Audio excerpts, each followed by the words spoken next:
안녕하세요. 수업 시작하겠습니다. 오늘은 우리 줄기세포에 대해서 한번 이야기해 보겠습니다. 우리가 여기에 괄호에서 핵치환이라고 써놓긴 했지만 줄기세포가 핵치환 기술의 하나의 영역에 속하느냐라고 말하면 그건 아니고요. 줄기세포가 연구하는 분야랑 핵치환이 연구하는 분야가 있는데 이 분야가 좀 겹치는 부분이 있어요. 그래서 겹치는 부분이 있어서 핵치환 기술을 할 때 좀 언급한 거고요. 두 개가 어떤 차이점이 있는지는 한번 수업을 들으면서 생각을 해보시면 될 것 같고요.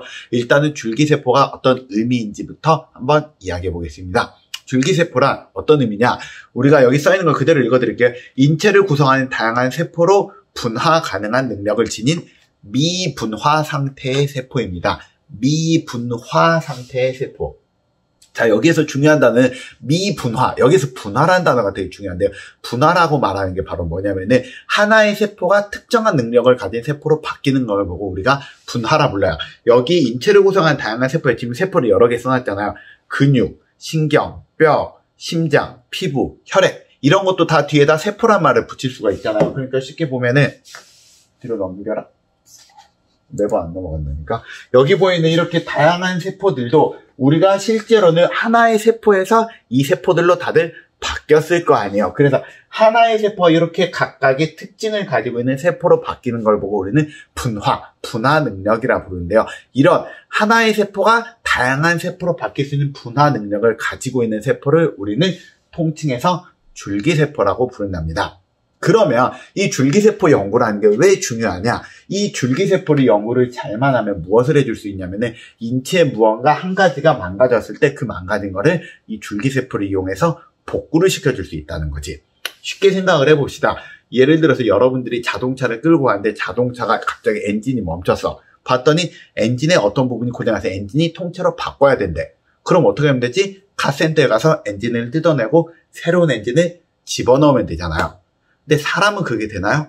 사람은 그게 안 되지. 사람은 예를 들어 심장이 망가졌다 하면 그 심장 망가진 심장 안에서 어떻게든 꼬매드내가지고 써보려고 하고 그래도 안 되면은 이 심장 그대로 써야 됩니다. 안 되면은 죽어야 되는 거잖아. 그렇기 때문에 의학적인 측면에서 보잖아요. 하면은 인체 무언가를 우리가 바꿀 수 있는 이 줄기세포라는 건 되게 중요한 기술일 수 있단 말이에요. 그래서 이 중요한 기술이 이 줄기세포 기술에 대해서 우리가 공부를 한번 해볼 건데요. 줄기세포라고 부르는 거는 이렇게 뭐 여러 가지가 있어요. 이렇게 체세포에서 나오는 것도 있고 성체 줄기세포도 있는데 일단 먼저 한 가지 이것부터 질문을 해봐야 될 것 같아요. 하나의 세포로 여기서는 이 다양한 세포를 만들어낸다 했는데 사람 몸에 있는 세포 하나가 이렇게 다양한 걸 만들 수 있는 세포가 있나요?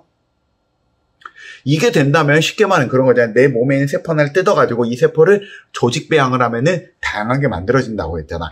이거 우리가 제일 처음 생명기술 첫 번째 시간에 말했다시피 이거는 애초에 불가능한 거예요. 사람 몸에는 전형 능력이라는 걸 갖고 있지 않기 때문에 사람에 있는 세포 하나가 사람을 다시 만들어낼 수가 없답니다.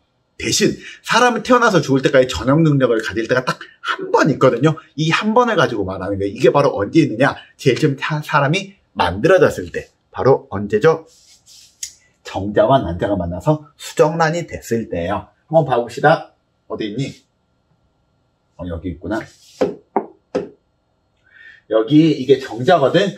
정자가 난자랑 만나서 수정란이 만들어지잖아요. 이 수정란이 만들어진 다음에 얘는 그 다음번에 세포가 세포 분열이 일어나는데요. 세포 분열이 되게 빨리 일어나요. 반으로 쪼개져가지고 전체 크기는 똑같은데 세포가 잘게 쪼개지는 현상이 일어나는데요. 이게 세포가 한 14일 정도가 지나잖아요. 보통 임신이라고 말하는 게 정자랑 난자랑 만나가지고 14일 정도가 지나면은 엄마의 자궁에, 즉 여자의 자궁에 착상이라는 게 일어나는데요. 착상할 때쯤 되면은 우리가 세포가 이런 모양으로 바뀌어요. 이 모양은 잘 봐보면 겉에 감싸고 있는 세포가 하나 있고요. 안쪽으로 조금 볼록 튀어나와 있는 세포가 있답니다. 여기 겉에 감싸고 있는 세포는 커가지고 태반이라고 해서 아기를 감쌀 수 있는 막이 되는 거고요. 그 다음에 여기 안쪽에 있는 거 있지. 얘가 나중에 커서 아기가 된 얘가 태아예요. 그래서 여기를 키우다 보면 여기에서 심장이 만들어져서 두근두근 소리가 나고 조금 있으면은 그 밖에 다양한 것들이 만들어지는 거거든. 그러면 그 말은 지금 보기로는 여기 있는 세포들은 내가 봤을 땐 하나의 세포에 불과하지만 이 세포는 크면은 무엇이 된다? 결국에는 사람이 된다라는 거지. 그러니까 이 세포를 잘 키우면은 우리가 사람이 될 수 있는 다양한 종류의 세포를 얻어낼 수 있다라는 개념으로도 갈 수 있다는 거지. 그래서 얘를 보고 뭐라 부른다? 줄기세포라고 부른다고요. 그래서 우리가 지금 관심 있는 분야는 여기 분야예요. 아시겠어요? 그러면 우리가 이런 줄기세포라고 부르는 건 어떤 특징을 갖고 있느냐? 줄기세포가 갖고 있는 가장 중요한 두 가지 특징에 대해서 이야기해 보겠습니다. 첫 번째는 자가 재생산 능력입니다. 바로 뭐냐면 세포 분열 능력을 갖고 있다는 거예요. 하나의 세포가 복제해서 똑같은 세포가 두 개가 만들어진 거. 이거 우리가 다른 말로 세포 분열이라고 부르죠. 여러분들이 과학 시간에 배우는 개념을 하면 과학 시간에 1학기 마지막 또는 2학기 초반에 과학 시간에 배울 내용인데, 이런 세포 분열을 할 수 있는 능력을 갖고 있는 게 우리가 줄기세포가 갖고 있는 첫 번째 능력. 물론 세포 분열은 모든 애들이 다 갖고 있긴 하지만 이 능력을 갖고 있고요. 두 번째 능력은 요거예요. 바로 분화 능력이라는 거거든. 분화 능력은 방금 전에 말했다시피 하나의 세포가 다양한 세포로 바뀔 수 있는 거야. 하나의 세포가 다양한 세포로.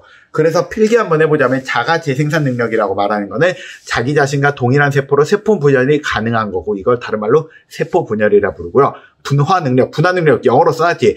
differentiation potency, different라는 말이 다르다 뜻이잖아요. 그러니까 달라질 수 있다는 거지. 특정 능력을 갖고 있는 애로 세포가 바뀐다는 거거든요. 그래서 다양한 하위 세포로 분화가 가능한 걸 보고 말하고, 이걸 세포 분화라고 보통 부릅니다.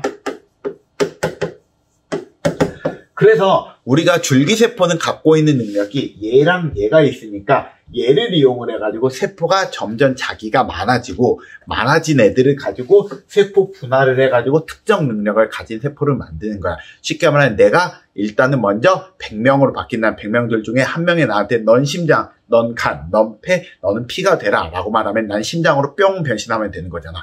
이런 식으로 만들어질 수 있다는 게 바로 이 자가 재생산 능력과 분화 능력의 의미인 거예요. 어떤 의미인지 아시겠죠? 자, 그래서 이걸 이용하면 무엇을 해줄 수 있냐? C에 써 있습니다. 손상된 조직, 장기, 뼈, 신경 등 재생되지 않는 조직 재생을 해줄 수 있습니다.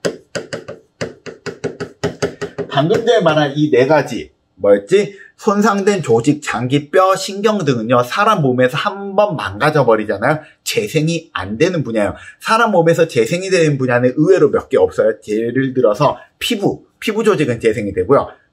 피는 계속 재생이 되거든요. 근데 그거 외에는 여러분들, 예를 들어서 내 눈이 진짜 피치 못할 사정으로 눈이 빠져버렸다. 새로 눈 안 만들어지잖아. 심장도, 간도, 폐도 아무것도 안 만들어지냐. 그러니까 얘네들은 새로 만들 수 있는 능력이 없는데 이걸 이용하면 그걸 이용을 해줄 수가 있다.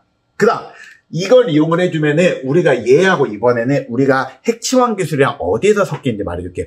얘하고 핵치환 기술을 섞잖아? 그러면 장기 이식을 해줄 수 있어. 어떻게 장기 이식을 해줄 수가 있냐면은 아까 말했잖아요. 핵치환 기술 뭐였지? 여자의 난자 핵을 뺀 다음에 체세포를 집어넣어 준다 했잖아요. 내 몸에 있는 체세포를 거기다 집어넣어요.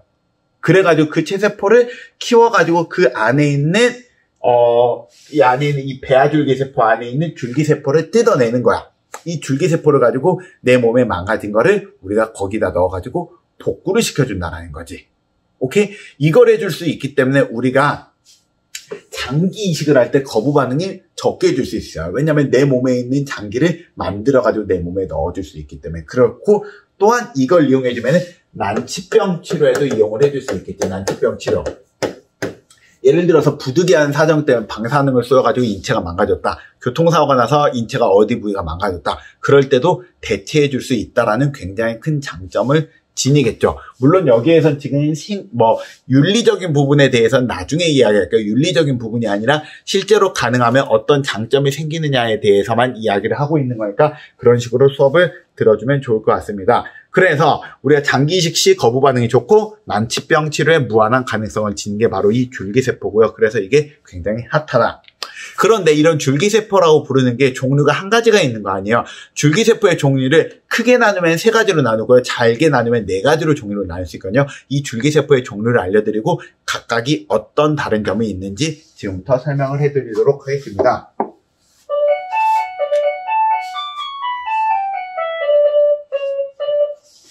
자, 첫 번째로는 줄기세포는 배아줄기세포라는 게 있어요. 배아줄기세포라는 건 뭐냐면은 나중에 커서 아기가 될 놈에 우리가 그 세포를 뜯어가지고 그 세포를 가지고 인체에 필요한 조직을 만드는 걸 보고 배아줄기세포라고 부릅니다. 즉 정자랑 난자랑 만나가 수정란이 만들어지면은 여기 안에는 내부 세포 덩어리를 이용해가지고 만들어준다는 거야. 이걸 좋은 점이 여기 써있지. 수정란으로부터 줄기세포를 얻으면 환자 본인의 유전자가 아니라서 이식 시 거부 반응이 생길 수 있다. 이 말이 무슨 말이냐면 이 배아줄기세포라고 부르는 거는 얘는 커가지고 나중에 실제로 사람이 될 놈인 거잖아. 그렇기 때문에 이거를 쓰면 인체 장기를 만들어줄 수는 있긴 하지만 얘는 하나의 독립적인 생명체이기 때문에 여기에서 만들어진 장기는 누군가 다른 사람에게 장기 이식을 받는 거랑 똑같은 효과이기 때문에 내 몸에는 거부 반응이 있을 수 있겠지. 하지만 이 배아줄기세포랑 무엇과 섞인다면은 해치환 기술이 섞이면은 이 거부 반응을 없애줄 수 있겠지. 바로 어떻게? 우리가 사람 몸에는 체세포를 가지고 배아줄기세포를 만들어줘 버리는 거야. 그러면은 환자 몸에는 핵을 이식했으므로 이식 거부 반응을 일으키지 않게 돼버리는 거지. 그래서 이게 바로 뭐냐면은 둘 다 배아줄기세포지만 이거는 우리가 수정란 배아줄기세포라 부르고요. 요거는 체세포를 복제했다 해서 체세포 복제 배아줄기세포라고 이름을 좀 다르게 부른답니다. 그래서 수정 후 14일이 지난 배아기의 줄기세포로 두 개가 있습니다. 수정란 줄기세포라는 게 있고요. 두 번째로는 체세포 복제 배아줄기세포라는 것도 있답니다. 그래서 위에 있는 거나 아래에 있는 거나 둘 다 배아줄기세포긴 하지만 이거는 아기가 만들어질 거다. 얘는 복제 인간의 기술을 이용을 해서 했다라고 여러분들이 생각을 하면 될 것 같아요. 두 개의 특징, 추출 방법. 첫 번째, 배반포의 어떤 세포? 안쪽 세포를 이용해줬다. 배반포의 안쪽 세포를 이용을 해가지고 추출해가지고 배양을 했답니다. 그 다음 이거의 특징, 이 배아줄기세포는 나중에 커서 실제로 사람으로 만들어질 거기 때문에 방금 전에 말했던 두 가지 줄기세포의 특징. 첫 번째 뭐였지? 세포 분열이 잘 일어나고 두 번째 세포 분화도 잘 일어나요. 그래서 첫 번째 세포 분열이 잘 일어나고요. 두 번째 모든 조직의 세포로 분화 가능성이 있답니다. 여기에서 줄기세포도 나중에 조금 이따 수업을 하겠지만 줄기세포도 급이 있거든. 아주 최상위적인 줄기세포가 있고요. 얘가 조금씩 나누어질 수 있단 말이에요. 그래서 나누어진 줄기세포라면 그쪽 부류에 해당하는 것밖에 만들 수가 없는데요. 이거는 최상위 줄기세포를 만들어줄 수 있기 때문에 우리가 모든 장기를 다 만들어줄 수가 있답니다. 문제는 뭘까? 태아를 이용하잖아. 나중에 커서 아기가 될 걸 이용을 해주는 거기 때문에 당연히 무슨 문제가 있을까? 생명윤리적인 문제가 있는 거잖아. 내가 살기 위해서 다른 사람을 죽여도 돼? 라는 말이 나올 수가 있잖아요. 이게 가장 큰 문제점이랍니다. 그래서 이 문제점이 없는 방법은 없느냐? 있긴 하죠. 이게 바로 뭐냐면은 두 번째로 성체 줄기세포예요. 뭐냐면은 성인의 몸에도 줄기세포가 있느냐라는 거지. 성인의 몸에도 당연히 줄기세포가 있긴 하죠. 왜냐면은 내가 생활을 하는데 내가 너의 피를 흘릴 수 있잖아. 피를 흘리면 그 피를 다시 보충해 주기 위해서는 피를 만들 수 있는 줄기세포가 있어야 된다라는 거지. 그래서 사람 몸에도 줄기세포가 있고 이 성체, 우리가 살아있는 사람에게 있는 줄기세포를 통칭해서 뭐라 부르냐면은 성체 줄기세포라고 부른답니다. 이런 성체 줄기세포라고 부르는 거는 필기를 해보면은 여기 제대혈과 성인의 골수와 혈액 등에서 추출한 세포라고 부르거든요. 여기에서 제대혈은 조금 이따 말하기로 하고요. 하나씩 말해줄까?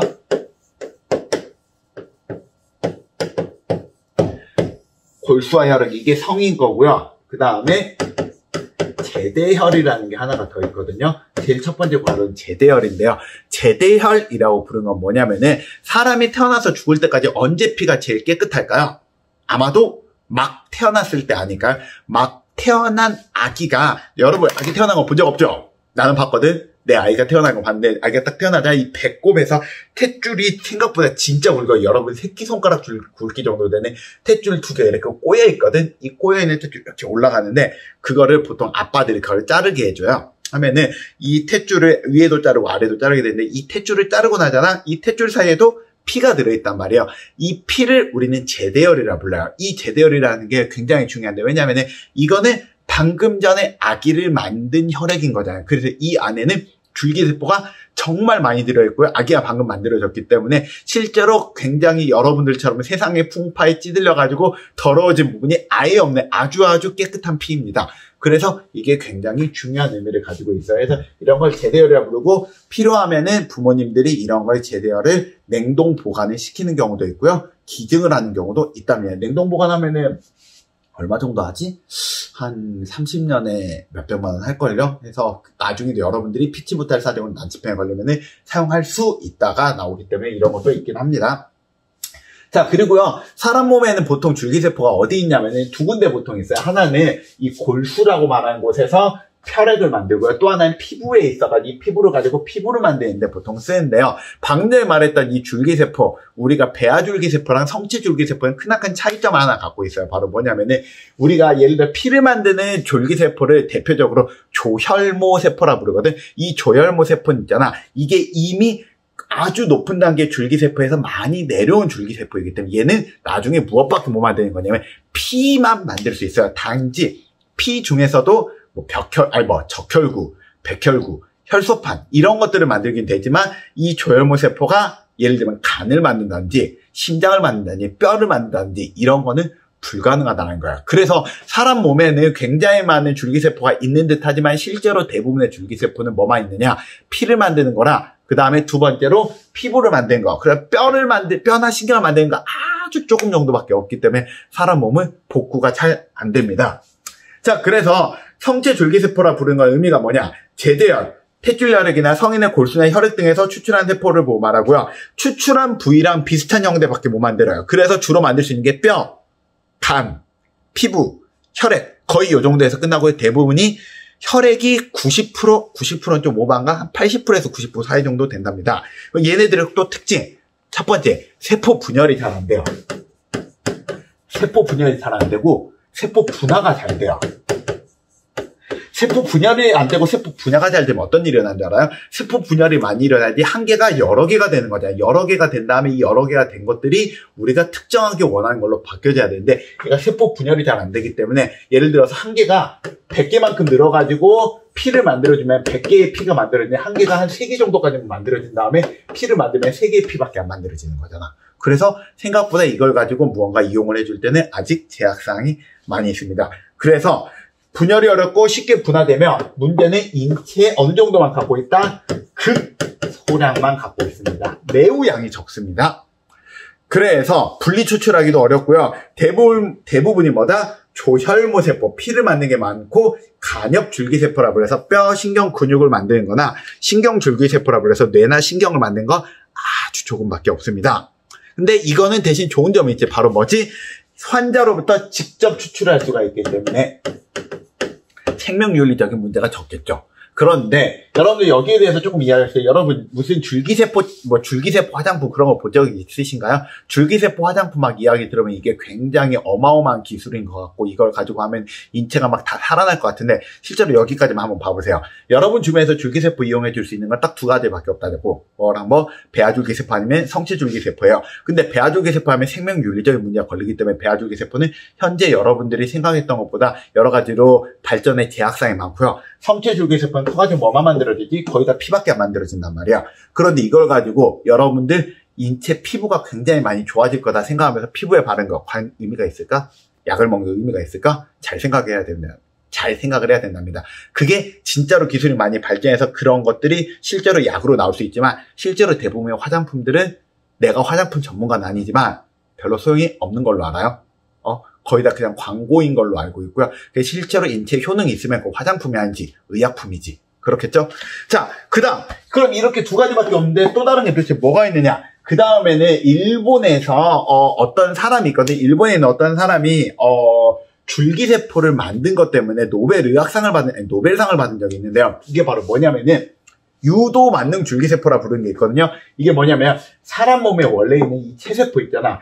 이 체세포에다가 바이러스를 집어넣고 전기자극을 가해가지고 얘를 가지고 뭘 만들었냐? 얘를 가지고 다시 줄기세포를 만들었대요. 이게 되게 중요해요. 왜냐면 이때 만든 이 줄기세포가 그냥 줄기세포 아니야. 배아줄기세포를 만들어버렸다는 거거든. 우리가 뭐라 했지? 배아줄기세포의 좋은 점은 얘가 세포 분열도 잘 되고 분화도 잘 돼서 되게 좋은데 뭐가 문제가 됐지? 얘는 나중에 생명윤리적인 문제가 있다 했지. 성체줄기세포는 뭐가 문제가 있다 했지? 성체줄기세포는 우리 생명윤리적인 문제는 거의 없지만 얘가 실제로 만들 수 있는 종류가 몇 종류밖에 만들 수가 없다 했지. 근데 얘는 뭐다? 얘는 체세포를 이용을 해가지고 실제로 뭐라 해야 되지? 그 생명윤리적인 문제는 없지만 모든 걸 다 만들 수 있는 것으로 만들어낼 수 있다라는 거예요. 그래서 이게 되게 중요한 기술이고요. 그래서 노벨상을 받은 거예요. 그래서 복제 배아줄기세포라고 말하는 게 뭐냐면 핵치환 기술을 이용한 체세포 복제 배아줄기세포고요. 이거는 이렇게 해가지고 배아줄기세포를 만든 건데요. 유도 만능줄기세포는 피부세포에다가 바이러스를 삽입을 해가지고 우리가 배아줄기세포를 만들어주는 기술이랍니다. 필기 한번 해보겠습니다. 체세포의 바이러스 이용해서 특정 유전자를 삽입해서 줄기세포로 역분화시킨 줄기세포입니다. 그래서 체세포를 이용하기에 생명윤리적인 문제도 피할 수 있고 역분화된 배아줄기세포를 이용해주기 때문에 분열 또는 분화 능력이 높다랍니다. 그래서 여기에 대해서 좀 설명을 좀 내가 쭉 정리한 거 있거든요. 이 정리한 건 여러분들이 나중에 프린트를 한번 봐보시고 아니 PPT를 보시면서 한번 보시면 충분히 이해할 수 있을 것 같으니까 이건 여러분들 나중에 직접 한번 읽어보시기 바랍니다. 넘어갈게요. 자, 그러면은 이 줄기세포 기술 같은 경우에는 한계점은 무엇일까? 줄기세포 기술의 한계점도 분명히 말해줘야 되겠지. 이 사람이 만든 거기 때문에 한계점은 무조건 존재한대요. 줄기세포 기술이 언뜻 보면 되게 만능일 것 같지만 여러분 만능이다라고 말하는 건 반대로 말하면 아무것도 못하는 거일 수도 있어요. 뭐냐면 아까 말했잖아. 배아줄기세포의 가장 큰 장점이 뭐였지? 배아줄기세포는 아무거나 다 만들 수 있다는 점이 되게 장점이었잖아. 그 말은 반대로 말하면 뭐라 말할 수 있잖아. 아무거나 만들어버릴 수 있다는 거야. 쉽게 말해봅시다. 여러분들이 만약에 진짜로 생명윤리적인 부분 문제를 떼가지고 여러분들이 수정란에서 배아줄기세포 하나 뗐다 해봐요. 이 뗀 배아줄기세포를 내가 원하는 인체기관으로 만드는 게 가능할까요? 불가능할까요? 이거 실제로 아직 불가능해요. 무슨 말이야? 이 세포를 가지고 내가 예를 들어서 눈이 필요해. 눈이 필요해가지고 이 줄기세포를 커가지고 눈을 만들기 위해서 눈에다 이식을 했는데 이게 눈으로 만들어지지 않고 간이 만들어질 수 있고 심장이 만들어질 수도 있고 뼈가 만들어질 수도 있다고. 이해돼요? 그렇기 때문에 우리가 나중에 우리가 이 배아줄기세포를 좋은 말로 하면 만능이지만 나쁜 말로 하면 이걸 럭비공이라 불러요. 뭐지? 어디로 튈지 몰라요. 그래서 이거를 제대로 튀지 못하고 이상한 부위로 만들어지면 이걸 뭐라 부르는지 아시나요? 이게 암이에요. 그래서 우리가 줄기세포를 잘못 이용하면 암을 만들어버릴 수 있답니다. 그래서 줄기세포를 통제해가지고 정확하게 원하는 걸 만들어내는 기술이 만들어지기 전까지는 여러분들이 여기에 실험 대상이 되면 안 되겠지. 자, 그래서 줄기세포는 잘 보시면은 만드는 과정을 잘 보잖아요. 유전자 재조합이랑 비슷한 과정도 되게 많이 나온답니다. 왜냐하면 여러 가지 유전자에다 건드리는 부분이 들어가고요. 이걸로 인해서 암이 발생을 할 수가 있습니다. 또한 줄기세포를 가지고 원하는 세포로 분화시키는 성체세포 분화 유도 기술이 아직 초기 단계야. 아직 이거 많이 발전 못했어.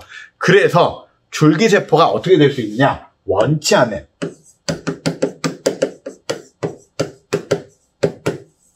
줄기세포가 원치 않은 분화가 일어나 보자 이거는 그냥 암세포일 뿐입니다. 그래서 아직 여기가 갈 길이 멀다. 그래서 대신에 이제 실제로 이게 만약 제대로 된다라면은 의학기술이 어마어마하게 발전할 수 있겠지만 현재는 아직 초기 단계다라고 여러분들이 생각하면 될 것 같고요. 여기 아래에 있는 그림들은 여러분들이 나중에 보면 될 것 같습니다. 자, 오늘 수업이 이제 생명기술 마지막 시간이었는데 마지막 마무리 정리 한번 해보겠습니다. 우리 지금까지 배운 내용을 쭉 이야기를 한번 해보자면 우리는 무엇을 배우고 있었지? 우리는 생명기술이라는 건 생명체를 가지고 제품을 만드는 기술이에요. 이때 만든 제품이 사람이 될 수도 있고요. 아니면 맛있는 과일이 될 수도 있었던 거예요. 그러면서 세포에 대해서 다양하게 봐봤단 말이에요. 세포를 그냥 뜯어서 봤던 이 조직 배양, 이 조직을 배양하는 것도 봤고요. 세포를 파헤쳐 세포 핵, 이 세포 하나하나를 바꾸는 거, 핵치환이라든지 핵치환이라든지 아니면은 세포 융합 기술에 대해서도 이야기를 했고요. 더 깊게 들어가서 유전자 재조합 기술에 대해서도 이야기했습니다. 그 다음에 이 세포를 가지고 원래 있는 모습을 만들어내는 걸 이용을 해주기 위해서 식물 같은 경우에는 전형 능력을 갖고 있기 때문에 가능하지만 동물 같은 경우는 이 능력을 만들어내기 위해서 줄기세포라는 기술을 이용을 해서 우리가 원래 있는 거를 복제하려는 노력도 있었다. 우리 이 정도만 기억을 하면은 생명기술에 대해서 대략적인 것들은 감을 잡았다라고 말할 수 있을 것 같아요. 지금까지 수업 듣느라 수고 많으셨고요. 이제 다음 시간에는 다른 더 재밌는 이야기로 찾아오겠습니다. 끝. 안녕.